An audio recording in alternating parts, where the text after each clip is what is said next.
What a joy that you have found us for this podcast. How exciting it is to think that this spiritual message is going out to people around this planet. Whether your life is working at a peak level or whether it can use some enhancement, have I got the message for you today. So get a piece of paper, get ready to take notes, call a friend, have them watch this podcast also. Then you too can have something to talk about and take it to a deeper level. So enjoy. Here we go.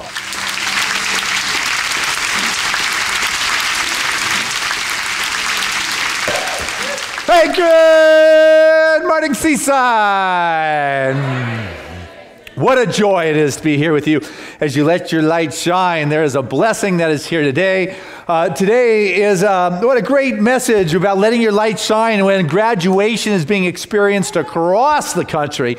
It's about individuals stepping forth and letting their light shine. Today is commencement day where people are standing up and just being honored for beginning in their life with a new kind of expression. The family and friends are cheering them on. And imagine if you were willing to claim, just for a moment, a new beginning in your life, a commencement in your world, that those that love you, whether in this world or the next dimension, multidimensionally, are just standing up and are applauding you and saying it is a new moment and a new beginning in your life, and they're saying, go for it. Take the action. That's what this morning's message is about, taking the action, that this is a moment that has a new beginning for you. What do you want to do with it? That's right. What do you want to do with this new moment, this new beginning? You know, this commencement service that is for you, that is about you. You know, the kind of the unspoken understanding about commencement is that you actually have to commence. You actually have to begin and take some action. You've got to do something. You know, there is so much talent and so much ability, and I have watched too many people not begin to share that in their life, or whatever the thinking or the fears or the concern that has kept them stuck with where they are. Life is about stepping into a new moment in your life, a new beginning and commencing in a new direction. But what happens is as we grow, we become comfortable and fixed in where we are in our life, and the new action doesn't seem to call us into action. You know, when you're younger, you tend to have some perceived ideas. This is the way it is. And then you're willing to have a new moment and a new understanding, right? That's part of being flexible. There's a fun story of a lady who was going to have a child and it had complications, or came sooner than she thought, and it was right in the midst of a blackout, and so there was only one paramedic that was able to make it to her house in time, and when he got there it was dark, and her 4-year-old daughter Kathleen was there, and he asked if Kathleen, could assist to hold the flashlight so, he could see what he was doing. And so the process went on, and the labor went on, and the baby came. Little Conrad was born, and he took the little baby, gave him a little swat on the bottom, and the baby started crying. And when things were cleaned up, and he asked Kathleen, what did she think about having, this new brother, this whole thing she just witnessed? Some big eyes, mouth open. He should never have crawled in there. I think you should spank him again.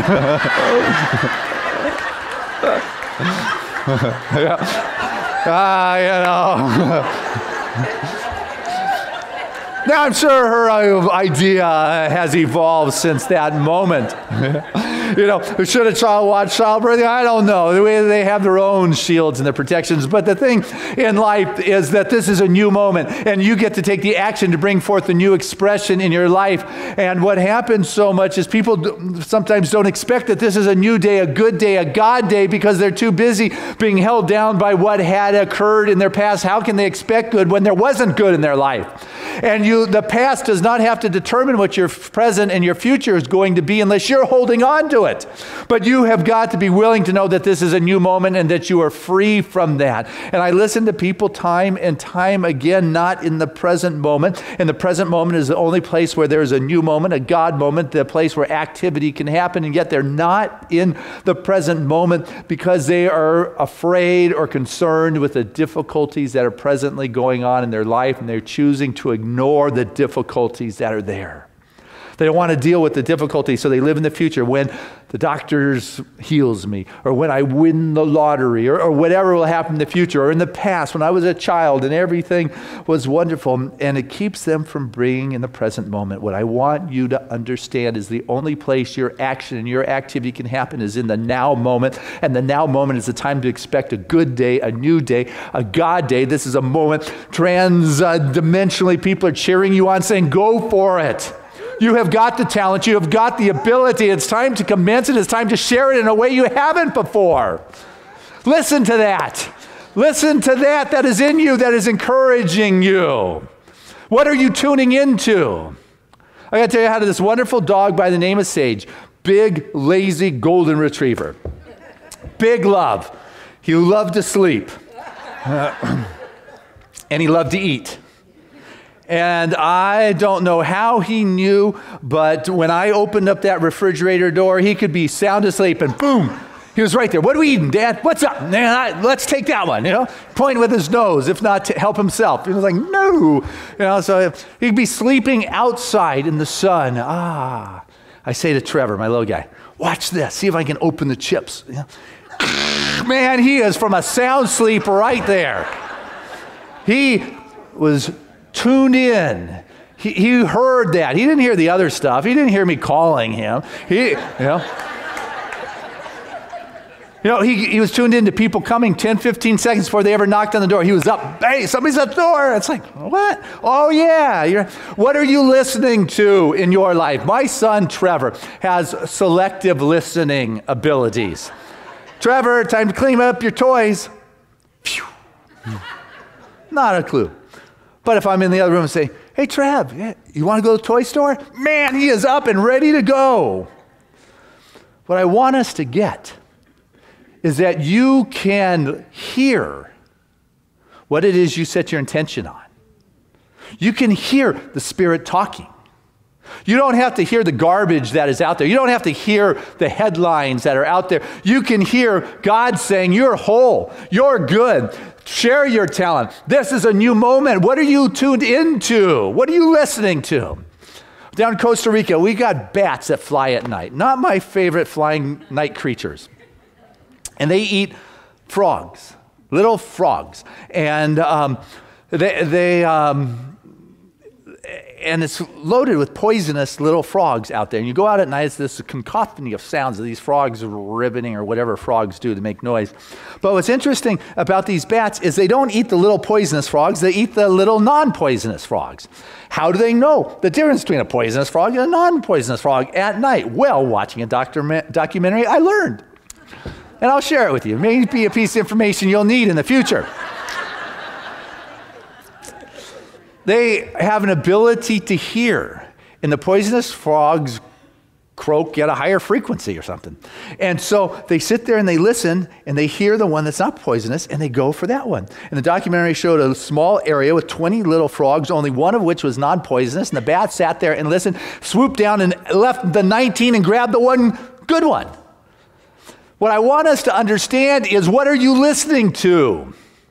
What are you listening to in your life? You are the one who gets to take the action as to what it is you are going to respond to. Are you going to hear what the headlines are saying? It is a tough world. It is rough out there. The doctor says you're sick. Are you going to hear that inside of you that says, thank you, but my truth is my God says I am perfect, whole, and complete. So that's right. Are you going to listen to the economy that says, hey, it's tough out there? Or are you going to say, no, thanks. My God is abundant, infinite, and I am part of that infinite expression. What are you going to listen to? The activity that you get to take is to decide what you're going to dial into your consciousness that you're going to listen to. You're going to buy into that which is toxic and poisonous to your being, or are you going to listen to that which will empower you and satisfy you and lift you up and give you the opportunity to share your gifts with this world? The choice is yours. It's not that there's a shortage of poisonous frogs out there, but there's a plentiful realm of that which is good for you, that is nourishing for you, that is yours to enjoy and partake in the world. And I got to tell you that your house, here you go. You got, I don't know, some of you may lock your doors at night. Why do you lock your doors at night? Well, it's because you don't want to wake up in the morning and find some stranger on your couch, or things missing, or someone who's moved in, right? You lock your doors. Maybe. Well, the same is true with your consciousness, with your mind. You've got to be willing to close that door so the other stuff just doesn't creep in when you're sleeping. The activity you need to do is to make sure that, this is my consciousness and this is what's creating in my world. And I'm going to make sure what's going on within my house, within my home, within my field of awareness is what I want to be in there, not what others are saying about it. Because as that begins to slip in, it makes things tougher to know the truth. Remember once I was investing in some apartments, and this one gentleman I was talking to said, "Hey, Christian, in our apartments we don't let any drug dealers, in there. None of the riffraff, none of the thieves, any of that individuals that are practicing in a hard way of life. What they'll do is they'll run out our good law-abiding, happy folks. So we don't let them in because they'll take a handful of criminals that will run out the good folks." It's like, wow, isn't that like an interesting concept that it's just a handful of crummy thoughts in my thinking will begin to make me feel less than, incapable, not worthy, not willing to commence or begin to take the activity that is necessary to share my gifts and my talents and the purpose for which I am here doing in my life, that I cannot allow that to go in there. And what happens is as that junk begins to move in, as the toxicity moves in or the poison moves in, it doesn't just show up and boom, knock you down. It's like it shows up slowly. Kind of the water drips slowly, and all of a sudden it's pouring. You don't even notice it's pouring out of the faucet anymore. It's our bodies. Sometimes you ever feel that your body is just so toxified that you need to do a detox. And you have this toxicity where all of a sudden things are just foggy. You're not as clear-minded. I need to detox. I don't know, maybe there's yeast growing inside for some individuals. Or maybe you got it through the pesticides in the food or the chemtrails in the sky that are dropping the stuff down. Don't know where you get it, but all of a sudden what you realize, you finally get, I need to detox this body of mine. I need to get rid of the poisonous stuff that has built up within my physical being. And so we live in North County, San Diego. Detoxing is not like a strange thing to us. I mean, everybody around here does it at some time or another. Personally, it's too complicated. I just stop eating for a week, And what I've noticed is the key is you stop putting the poison in, and all of a sudden your body knows how to purge itself. It knows how to clean itself. Now, some may like to use supplements. And you want to use supplements, then you use your affirmations. Spirit is my power, it's my life, it is my strength. You can do what it is you need to do, but what you need to do is detox the consciousness of the negativity by stop putting the junk in there and give the space and allow it to come out of you naturally. The action you need to take in your life is just to pause for a while from the junk and allow that grandeur of your being to come forth and purge out anything unlike itself. It just works, See, and the reason why the good comes out is because that's the truth of who you are. I mean, it's pretty simple, actually. We work on fighting against this and that, and when you can remember that it's just spirit, and that's what I have come from, then Ernest Holmes, he's the founder of religious science, has this mystical consciousness. He says, it's just about going back to the whole. I don't need to tell God what to do in my life. I don't need to tell spirit to overcome this situation. I don't need to take out my book that says, okay, I had this mental thought that created this kind of physical condition, which means I can use this supplement to call I am whatever. It is... You don't need to have the book that tells you the mental causes. We are dealing with that which is spirit. If you can just go to God and be in the grace of God, God's grace is sufficient to heal your life. It's just a lot easier that way, I will assure you. We don't need to do the battle with that. We don't need to call God to overcome. Jesus gave us a wonderful new concept that a lot of religions still haven't really picked up on. But it's the concept that it's a loving God. Wow. And that, this loving God isn't going to go out and destroy anything, because it is everything. And as you step into the allness, if your activity is to step into the allness of God, then there's no longer anything I need to overcome. Jesus, example, when he was about ready to die, he didn't say, hey, God, get me down off this place, destroy my enemies. What he said was, forgive them. He came from a place of love. That was the activity. He chose that to be a new moment where he would commence into a new expression of life, whether others picked up on it or not. In his Sermon on the Mount, he said, put up your sword. He said, turn the other cheek. He said, resist not evil.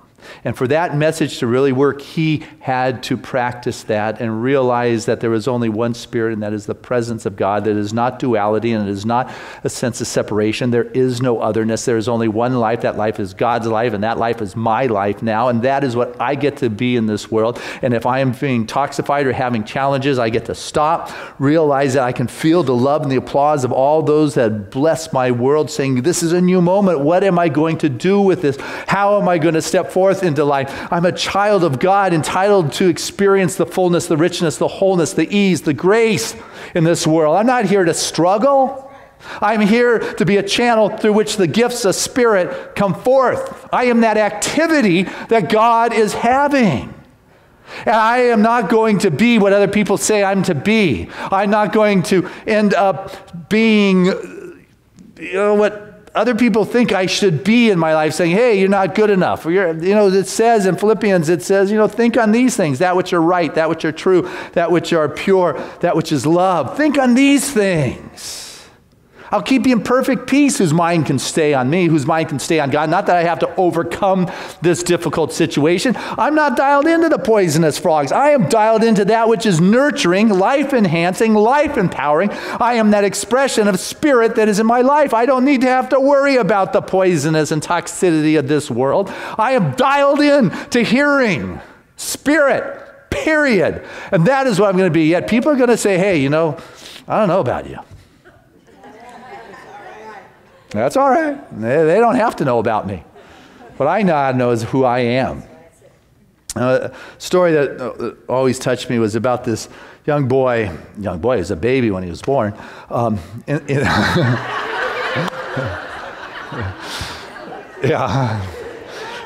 the hills of Tennessee.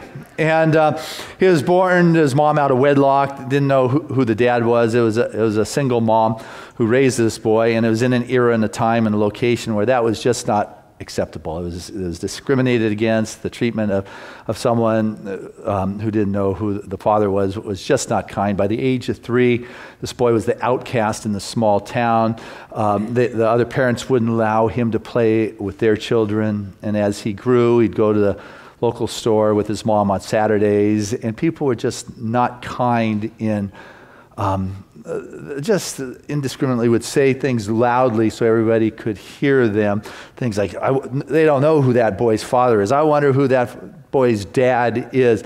He doesn't belong in this town. He's not one of us. Just nasty stuff that just ridiculed him, that's destroyed his self-worth and his value. It just influenced his mind and his thinking, that he just was not emotionally in a good place. When he was about 12, a new minister came to town. And this new minister, he was young, he was flamboyant, he was exciting, he was charismatic. Sounds like me, huh? No. But anyway, he was the talk of the town, and people just loved him. And so this 12-year-old said, I've never been to church a day in my life. And but I want to see what everybody's talking about. So after the service started, he kind of slipped in the back door so nobody would see him, sat in the back row so he could get out of there before the service was over. And the minister was so engaging that he felt loved for the first time. He felt accepted for the first time. He felt noticed for the first time. He was so engaged that the service was over before he knew it, and the people were standing up, and he was caught in the crowd. And so as he walked down, the minister was shaking people's hands on the way out. The boy was coming near the minister in the line. The minister could see that the boy wasn't with anybody. And so when the kid got to the minister, and the minister looked at him and said, hey, and so whose son are you? I'll tell you, hush. for the crowd, that congregation. That's the question they've all been wanting to ask this kid. And the kid's head just dropped, and he felt horrible.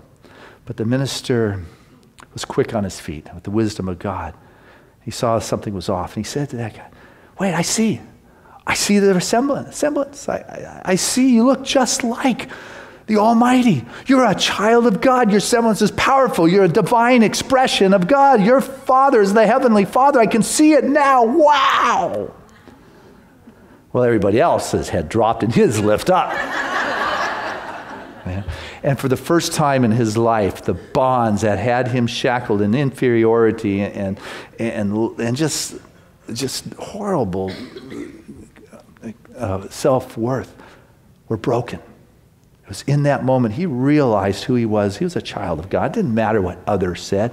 That was a new moment in which he chose to commence or begin in life with a realization of who he is. It doesn't matter if there are other people who are critical or cynical or who said things that were less than kind. Even if what they had to say was right, if they said it in a mean way that hurt someone, that's not nice. But he knew the truth of his being, that he was an expression of God, and that all of a sudden he had something to bring to this world, and he grew up to be a happy, healthy, successful dad in a loving relationship.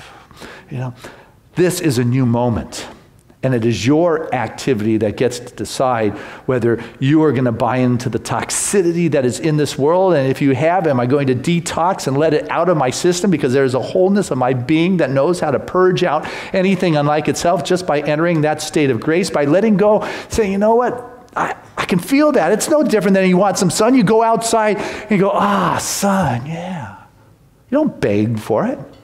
I mean, you may blow the fog away, but other than that, you know, it's there. You relax into it. That's how spirit is. You want to get wet, you go jump in the ocean or in your hot tub. You don't have to beg. You don't have to make deals. It's not difficult. You just do it. When you want to enter into that place of God, you just relax and surrender and realize that God's grace is sufficient for whatever I'm dealing in my life, because there is no large or small. The Lord is my shepherd.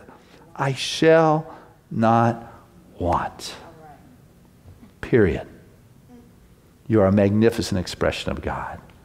Today is the day in which you get to begin anew and show it even in a greater way, because you are that child of God. God bless you as we do.